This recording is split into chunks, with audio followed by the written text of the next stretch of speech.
Welcome to International News Network. Good day. The security situation in Euland is getting out of hand.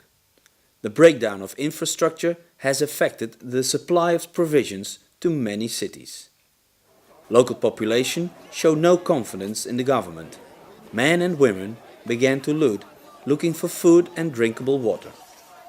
Police in Euland are overwhelmed and called for military assistance. There are riots and there are many wounded. Hospitals, who also receive many injured people from the natural disaster, are getting overcrowded. The effect of chemical contamination in the region is becoming clearer. Reports show more and more people with complaints. Also, the environment suffers severely.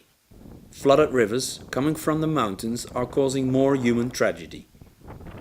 People are drowning and bodies are floating through streets. In many cities, traffic comes to a stand. It seems there's a lack of capacity to deal with this situation. In the area of Aix-en-Provence, many people were getting ill due to the lack of drinkable water. Because of the high need, a water purification team and a high-capacity pumping team for days have been working hard to supply the people with purified water. Furthermore, these teams work together with the CBRN teams in order to keep the living environment as healthy as possible. In the industrial area of Maasvlakte, there's a huge fire, and local authorities have requested for help. Flames are high, there's a lot of smoke, and many buildings are on fire. Last night in Sainte-Barbe, a village close to Marseille, teams of the EU rescued several people from buildings. Aftershocks caused more buildings to collapse, and again infrastructure was hit. 2 dangerous goods transportation trucks were involved in a traffic accident on the highway, and CBRN teams assisted the local rescuers.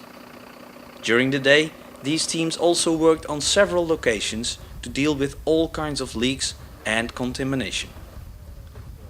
In their base of operations, we had an interview with Mr. Herman Scheurs, team leader of the EU Civil Protection Team, responsible for the overall coordination of the assistance provided by the EU modules. I'm very proud of all the teams working here together as actually one team. We got the CBRN teams working over here, we got high capacity pumping, we got water purification, we got our support from the TAS team working in the OSOC with the EU Civil Protection Team, really as one team doing the greatest job we can do over here. Today the team also met Mr. Lars Gunnar Wigmark, EU Ambassador in Euland.